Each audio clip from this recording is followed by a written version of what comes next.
sejam bem-vindos ao nosso canal, Grupo de Reflexão Bíblica São Jerônimo. Hoje vamos meditar um tema muito importante, Irmandade e Perdão. O texto que a liturgia nos propõe hoje é praticamente o final da história de José, que ocupa grande parte, a última parte, do livro do Gênesis. Todos conhecemos a história desse personagem que, sendo o filho predileto do pai, Israel, sofre represália da parte dos demais irmãos, movidos pela inveja, pelo desconforto dessa predileção do pai, decidem fazer alguma coisa contra José. Aquilo que fazem se mostra como algo muito negativo e maldoso, dando início a uma série de acontecimentos, de situações que colocou José, inclusive, em perigo de morte. Mas esse José, depois, acaba no Egito, e no Egito se torna uma grande autoridade. É praticamente aquele que, em nome do faraó, a autoridade máxima do Egito, governará o inteiro Egito. Nessas situações, acontecimentos, os irmãos de José acabam tendo que ir ao Egito, sob a ordem do pai, Israel, para buscar o que comer. Lá se deparam com José.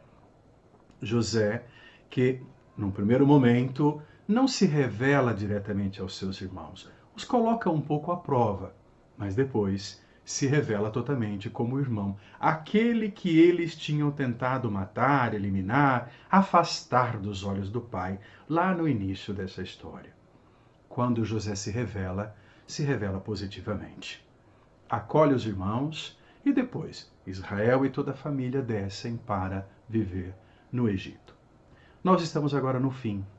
O fim dessa história aqui nos mostra, antes de tudo, a morte de Israel, o pai. Diante da morte de Israel, diante da morte do pai, os irmãos, aqueles que haviam tramado e agido contra José, por um momento de desconfiança daquela atitude, daquela benevolência, daquela generosidade de José, manifestam o medo que eles carregam em seus corações. Quase como se nós pudéssemos aqui identificar a experiência do remorso, uma culpa que não foi ainda trabalhada, que não foi suficientemente digerida e que de vez em quando morde por dentro. Por quê? Essa culpa do remorso é a culpa associada ao medo de que o outro não seja realmente misericordioso e que, portanto, assim que tiver a oportunidade, devolva o mal que sofreu. É por isso que os irmãos dizem: não aconteça que José se lembre da injúria que padeceu e nos faça pagar todo o mal que lhe fizemos. O que eles têm aqui é o medo da vingança. Ora, diante dessa situação, depois de conversarem entre eles, mandam quase que um embaixador, um deles vai conversar com José. Não vou aqui tratar de tudo aquilo que nós encontramos no texto bíblico como diálogo com José. Vou fazer um pequeno recorte para aprofundar a nossa reflexão. Primeiro, aquele que vai falar com José, em nome dos demais irmãos, manifestando o medo deles, mas tentando impedir que José tenha de fato uma reação vingativa em relação a eles, porque dentro desse remorso eles estão se perguntando se aquela benevolência, aquela generosidade de José era verdadeira. O pai morreu, agora, quem sabe, José não tem mais motivo para continuar benevolente. Então, estamos em perigo. Muito bem. Aquilo que eles pedem ou tentam argumentar com José é sustentado, sobretudo, nesse versículo, nesse recorte que estou trazendo do texto, em dois argumentos. O primeiro, peço-te que esqueças o crime dos teus irmãos, o pecado, a maldade que usaram contra ti. Primeira coisa a observar, peço-te. O irmão, em nome dos outros irmãos, que fala com José, está citando o pai. Ele fala como se Israel, antes de morrer, tivesse dito, ou melhor, mandado uma mensagem para José. Então é na primeira pessoa. Eles estão apelando para a autoridade do pai. Se José ama tanto assim o pai, talvez diante da autoridade do pai, já morto, mas que deixou como um testamento, uma ordem no testamento, José se manteria benevolente. Peço-te que esqueças crime, pecado, maldade. 3 palavras para dizer o mal que eles fizeram contra José. O número 3 aqui indica que eles têm consciência que esse mal é muito grande. E porque é muito grande, é difícil de ser perdoado. Daí o remorso, daí o medo que eles sentem depois da morte do pai.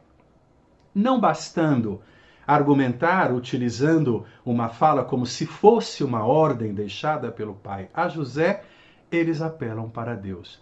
Nós pedimos, vejam, saiu da primeira pessoa, como se fosse a fala do pai, singular, e passa para a primeira pessoa plural. Agora são eles pedindo. Nós pedimos que perdoes o crime dos servos de Deus, teu Pai. Vejam que interessante. Quando eles falam, lembrando uma possível fala do pai, estão pedindo para que José esqueça. Quando eles falam em conjunto, o grupo de irmãos, eles pedem que José perdoe. O texto está associando esquecer e perdoar. Por que esquecer? Porque antes, quando despertou o remorso e o medo dentro deles, eles já tinham dito, não aconteça que José se lembre, como se José tivesse deixado reservado num cantinho da sua memória o mal que ele sofreu.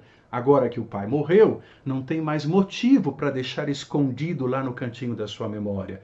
Aquilo que estava escondido pode vir para fora. Então, se José se lembra, recupera daquela memória, ele pode decidir por uma ação vingativa. Então, não te esqueça significa deixa lá no cantinho da tua memória, não traga para frente.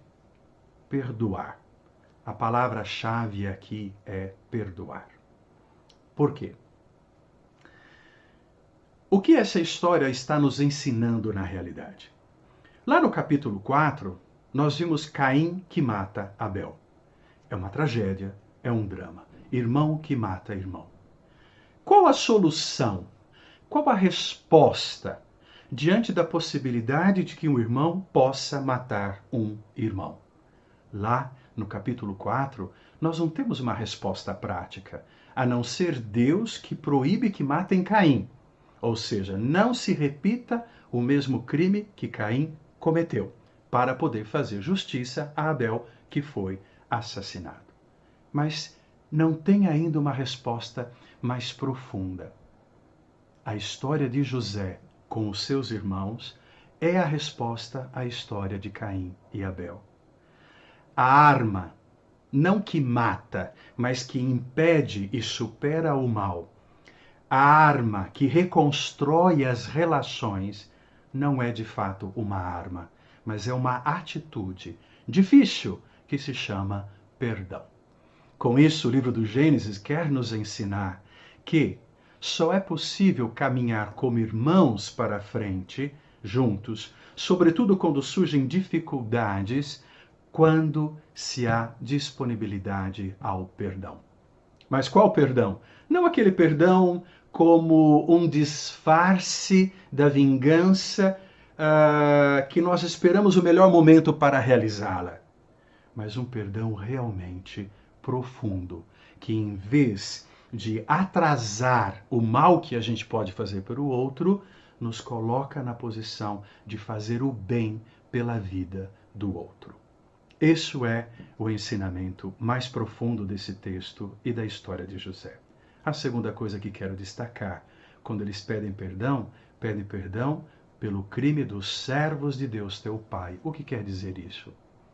Ora, a relação de sangue, a relação de proximidade familiar, ela já deveria gerar entre nós compromisso e responsabilidade.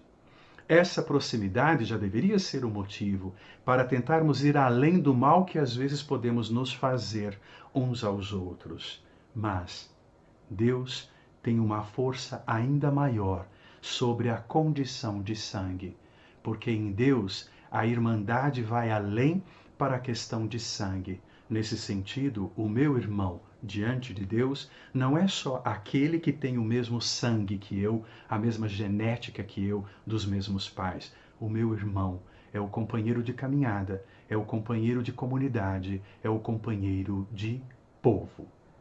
Portanto, a resposta ao mal que podemos fazer uns aos outros e que nos impede de caminhar para frente, ou que pode nos introduzir numa espiral de violência, onde um vai matando o outro constantemente, é o perdão. Mas quero dizer uma última palavra. Quando o texto fala esqueças e depois o perdão, está associando as duas coisas. Mas o esqueça tem a ver com o lembrar, ou seja, uma vingança que ficou escondida e que agora pode vir para fora. Para a nossa vida hoje, tem muita gente que pensa que perdoar é esquecer. Perdoar não é esquecer. Porque se sofremos um mal de fato, e se esse mal for muito grande, é difícil esquecer, a não ser que tenha um trauma que cancele da nossa memória. Perdoar significa não ser mais refém daquele sentimento de injustiçado, de maltratado, de atacado que se instalou no nosso coração. Perdoar é não ser mais refém do ódio. Perdoar é não ser refém da lembrança. Porque há situações da vida que podem nos fazer lembrar o mal que nos fizeram. Se nós não perdoamos, então essa lembrança ela vai nos envenenando, ela nos coloca numa posição obsessiva que fica sempre alimentando aquele pensamento. O perdão significa que podemos sim lembrar, mas não entramos nesse movimento obsessivo de quem vai se afogando nessa água do ódio e da mágoa. Quem perdoa é a pessoa que deixa de ser refém do mal que o outro fez.